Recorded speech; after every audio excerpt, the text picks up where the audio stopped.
Alright, the customer says this carrier furnace looks like a carrier or pane or something will heat the house up,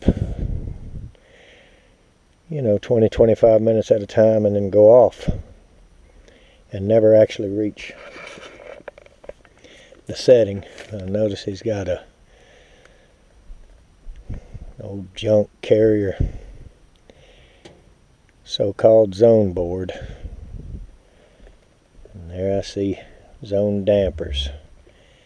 Anytime I see any of that, I know it's gonna be something stupid going on. But anyway, maybe not. Maybe it's got nothing to do with that. And I was thinking last night, it's actually in the middle of the day right now and it's 33 degrees. It's supposed to be 15 or 16 tonight, and I was thinking last night it might have froze. Sometimes this thing will freeze or whatnot. So anyway, it's calling for heat in the house right now. And like I say, he says it'll run 20-25 minutes and then quit. And so let's see what we can find out. Well, I heard a bunch of water gurgling around in here, and it's not proving the pressure switch or vacuum switch, whichever you want to call it. So I pulled that off the bottom of the heat exchanger drain, and I absolutely cannot blow through that. It is clogged or frozen or something. Absolutely cannot blow through this collector box. And it has now pulled in the switch and lit. But we've got to figure out what's got this clogged or frozen or whatever it is, because that's the problem. So let's look at it. So I guess water not draining out right is these carriers are weird. There's the hose, comes all the way down to the bottom from right here from this vacuum switch. Now why they don't read it up here out of the top, I don't know, because this one out of the top comes down and goes into the collector box, which, it seems to me like the setup on these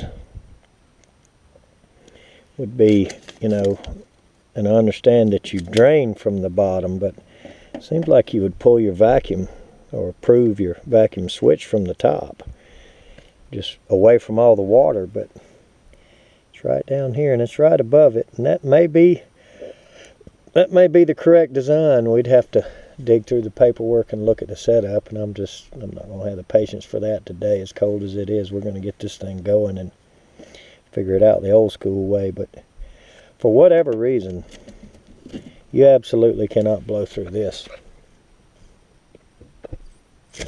And at all. So let's get this apart and figure out what it is that stopped up where. Obviously not that, but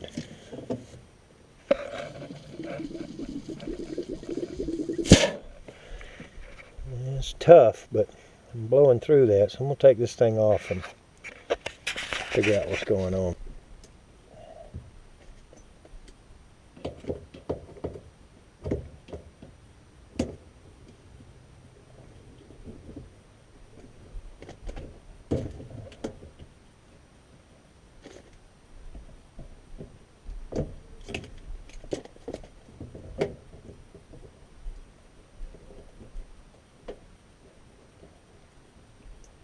Tell you what, I do not like a carrier.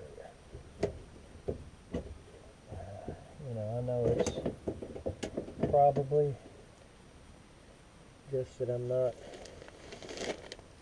used to it, familiar with it, whatever, you know. I mean, I'm familiar with them. I've seen them a million times, but just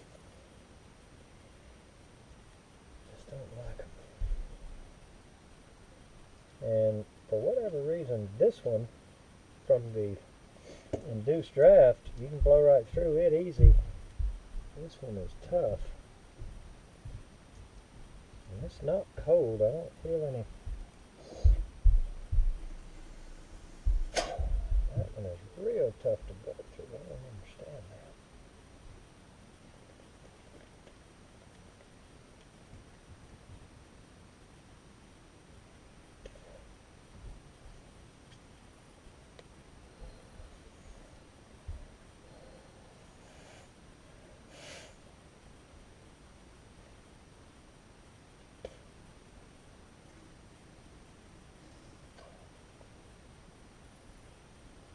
It's somewhat free now, but you absolutely could not blow through that when I started. And I pulled that hose off and tried to blow, you know, through this hose. I took it off the bottom of the heat exchanger.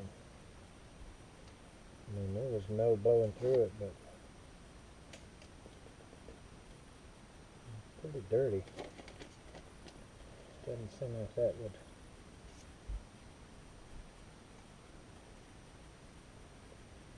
It's not going to clog that hose, but it's certainly made it tough on this. I think I'm going to take this thing.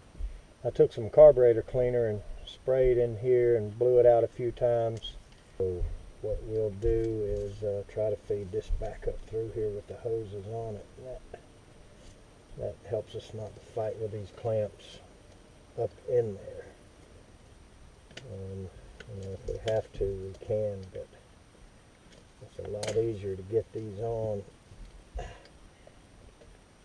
Actually, that worked out pretty good from out here than it is from reaching in the cabinet. So hoping we can make this work this way, but get it in there. And this other one is the same way.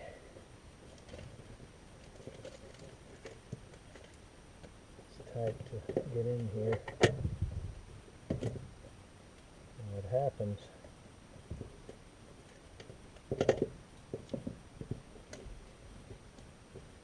sometimes on this one, you can push it, but that other one is a little more difficult.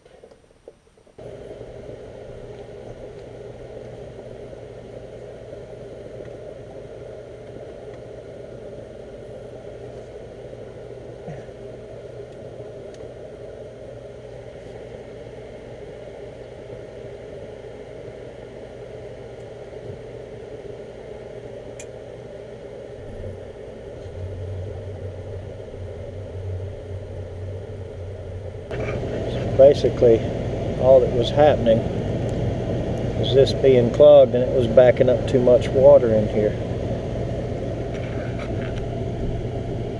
So I think we're probably going to be all right now. I'm going to watch it maybe 10 minutes or so. We're on the clock anyway. We might as well give them a little bit of insurance if we can. Looks like somebody got creative with their placement of a transformer there. I'm going to guess that's the one that you add to power that zone board, and I don't guess there's anything real bad wrong with that. That's just probably not what I would have done, but there's where they added it. So let's watch it a few minutes, and then we got one more today after that. Hopefully no more come in. But it was a cold night last night, and it's really going to be cold tonight, so we'll see. Thanks for watching.